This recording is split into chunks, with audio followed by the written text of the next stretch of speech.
Hi everyone, welcome back to my YouTube channel. So today's video is a very long overdue Sephora haul. Now if you've been subscribed to my channel for a while, or if you've seen my New York vlog, you will know that last October I went to New York, and whilst I was there I went to Sephora to buy some things I wanted to get anyway, but I also wanted to film this video. I don't know what has taken me so long to get around to filming this video, but I'm finally getting to film it, and that means that I finally get to start using the products that I bought all that time ago, because it's been a long time and I'm so excited to start using these. So if you want to see what I bought in Sephora, then please keep on watching. Okay, so the first thing that we have in here is my receipt. Let's see how much I spent. Okay, so I spent $218.29 and I bought 8 products.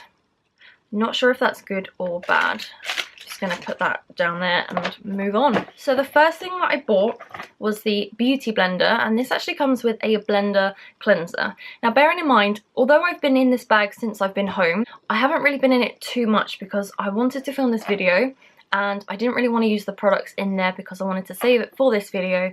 So it's kind of been out of the way and I've kind of forgotten about what was in here, so I'm going through this at the same time as you seeing this. So I'm excited to see what else I've bought, to be honest, because I've kind of forgotten some of the things.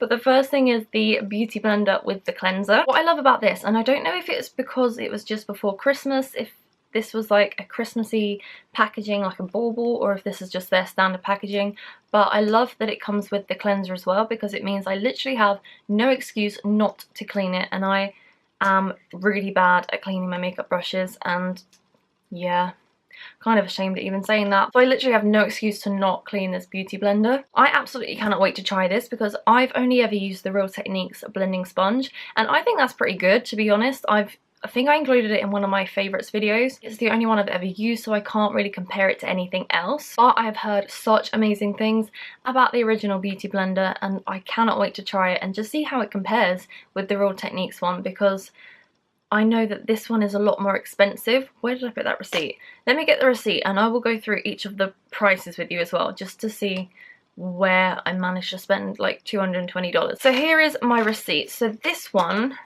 cost me, this was $25. So bearing in mind like the tax was added on at the end, I'm just going by the receipt. This was $25.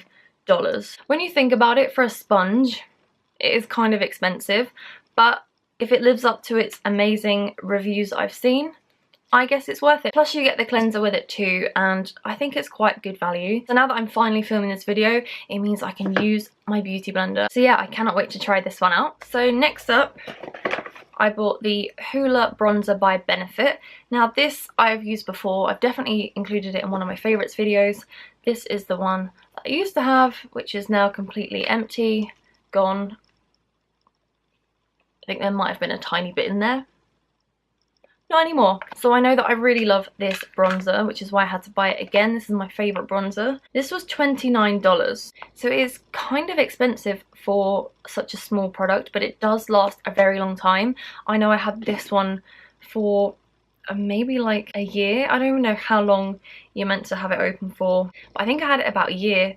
And I use it pretty much every day and it lasts a very long time, so it's definitely worth investing in. I absolutely adore this bronzer, so I had to stock up on a new one. So I also bought 2 Sephora face masks. So this one is a purifying and detoxifying algae face mask, and then this one is a mattifying and anti-blemish green tea face mask. So I've never tried the own brand Sephora face mask before, but I have heard some really good things about them, and obviously we can't get them here, I don't think anyway. I decided to wait until I was in America before I bought these.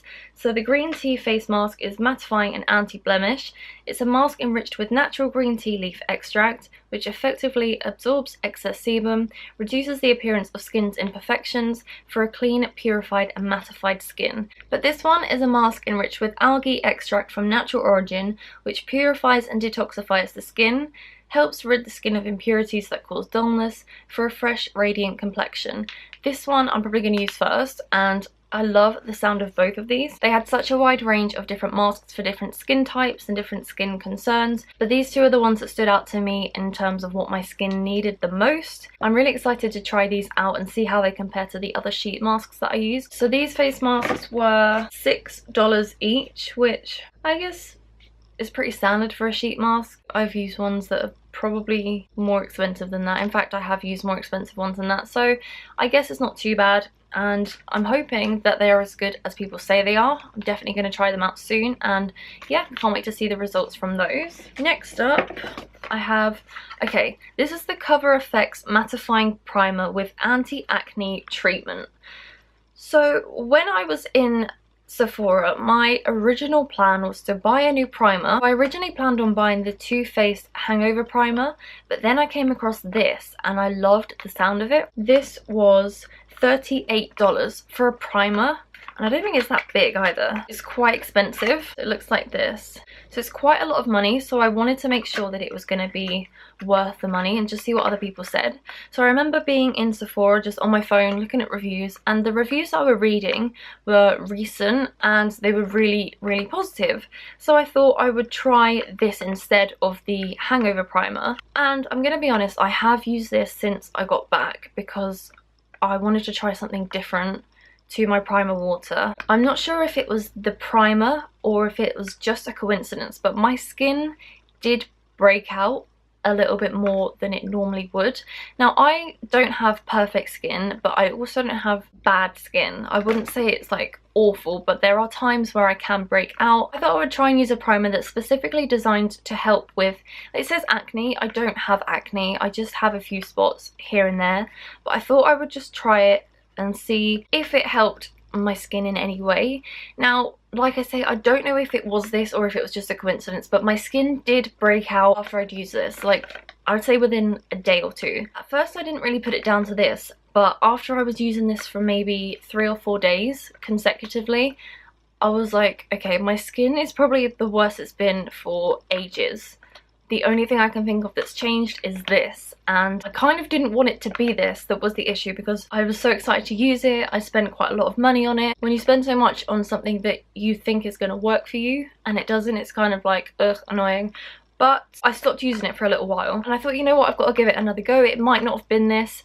And then I think I remember rightly that I used it, and again within a day or two I had a couple more spots. So I kind of think it might be this that is causing it, which is ironic because it's meant to be an anti-acne treatment. After reading all their good reviews, and I feel like I'm the only one that it doesn't work on, it's kind of frustrating, but the only way to know is to try it. So I'm going to try it again and just hope for the best. So that was the Cover FX Mattifying Primer. Next up I have the Too Faced Better Than Sex Mascara. Now, I was waiting until I went to New York to purchase this because I knew I wanted to get this. I've been on the hunt for a new mascara for quite a long time. I use the same sort of things over and over again, and my Benefit Roller Lash is coming to an end, so I decided that I wanted to get a new mascara. I did quite a lot of research into mascaras before I went, so I decided to get this one. I have heard so many amazing things about this mascara that I just wanted to try it out for myself. This was $23, which compared to the other things is actually fairly cheap. Other than the face masks, this is the cheapest thing I bought. This will actually be my first product that I've tried from Too Faced, but I've heard so many good things that I kind of had to start with something that is so highly rated,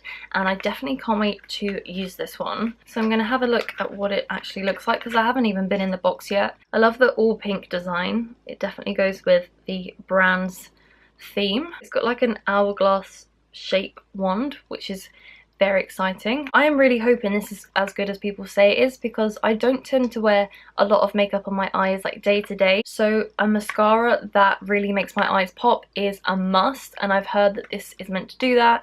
It's meant to give you more volume and make your lashes look longer. I'm going to give it a try very soon. Now that I filmed this video, it means I can finally start using the products, so I might even start using it tomorrow and just see how I get on with it. I am very excited to use this one. And then the last two things are skincare, and they're both from Kiehl's, and these are my first ever Kiehl's products that I've ever bought. And again, I waited until I was in New York to buy these because everything that I bought, other than the face masks, which I weren't planning on buying, I kind of just picked them up on impulse, everything I bought I knew that I wanted. So I'd already worked out if it was cheaper for me to buy it in New York or if it was cheaper to buy it here. So everything I bought in Sephora was cheaper to buy there at that point. This is the Kiehl's Midnight Recovery Concentrate. I absolutely love skincare products. I love trying new things, just seeing what works for me. Having a routine but trying to keep my skincare up to date with new products and getting rid of ones that maybe don't work as well anymore, because my skin tends to get used to, I guess, certain ingredients and then products don't tend to work as well. So I love to mix it up a bit, and I've heard so many amazing things about Kiehl's as a whole brand, and this product in particular I've seen everywhere. I've seen it on people's Instagrams, I've seen YouTube reviews, I've seen like beauty blogger reviews, and I have seen pretty much nothing but amazing things about this, so I knew that I had to try it and add it into my skincare routine. So this is a replenishing elixir of pure essential oils and distilled botanicals to visibly restore the appearance of skin by morning. Now that's quite a bold claim, to improve the appearance of your skin by the morning. So this is meant to be such a powerful product that overnight this is going to sink into your skin and it's going to improve the appearance of your skin by the time that you wake up. I am so excited to try this. Now this, I believe, was quite expensive as well. This was the most expensive thing that I bought. This was $46. So this is the 30ml bottle, which is fairly small considering the price. So I'm hoping that this is actually going to work for me, and I'm going to use it tonight and hope that by tomorrow my skin will be amazing. We can always hope. And then the last thing that I bought was the Kiehl's Ultra Facial Oil-Free Gel Cream. I have needed a new moisturizer for honestly quite a while, because I used to use the Clinique Dramatically Different moisturizing gel, which is specifically for oily skin, which is what I have. So this one is also for normal to oily skin types, which is why this one appealed to me the most. I actually planned on repurchasing the Clinique moisturizer while I was in Sephora, but I decided to go with this one instead because I thought I would just mix up my skincare routine, try something different, and I absolutely love the sound of Kiehl's as a brand, so I thought I would just try this one. The fact that it's oil free is just perfect for my skin type. It means that I can moisturize my skin, which is so important even if you have oily skin, but I'm not adding extra oil into my skin because it doesn't need it, but it does need that moisturization. So I'm very excited to try this one, and this was $27.50, which for a moisturizer of this size, this is 50ml, you won't need much, so it's going to last me a long time, and I don't think the price is too bad. So I'm going to try this moisturizer out tonight and hope that it gives my skin the moisture that it needs without making it any oilier than it needs to be. So I'm really excited to try out these new skincare products and also my new makeup products as well. So that brings me to the end of my Sephora haul. I hope you enjoyed having a look at everything that I bought. If you've ever bought or tried any of the products that I mentioned, please leave a comment below and let me know if they worked for you and what you liked. If there's also anything that I didn't buy that I need to buy next time, also leave that below because I'm always up for trying new products. Thank you all so much for watching. I hope you enjoyed this video. Please give it a thumbs up if you did, and also don't forget to subscribe to my channel, and I will see you all in my next video.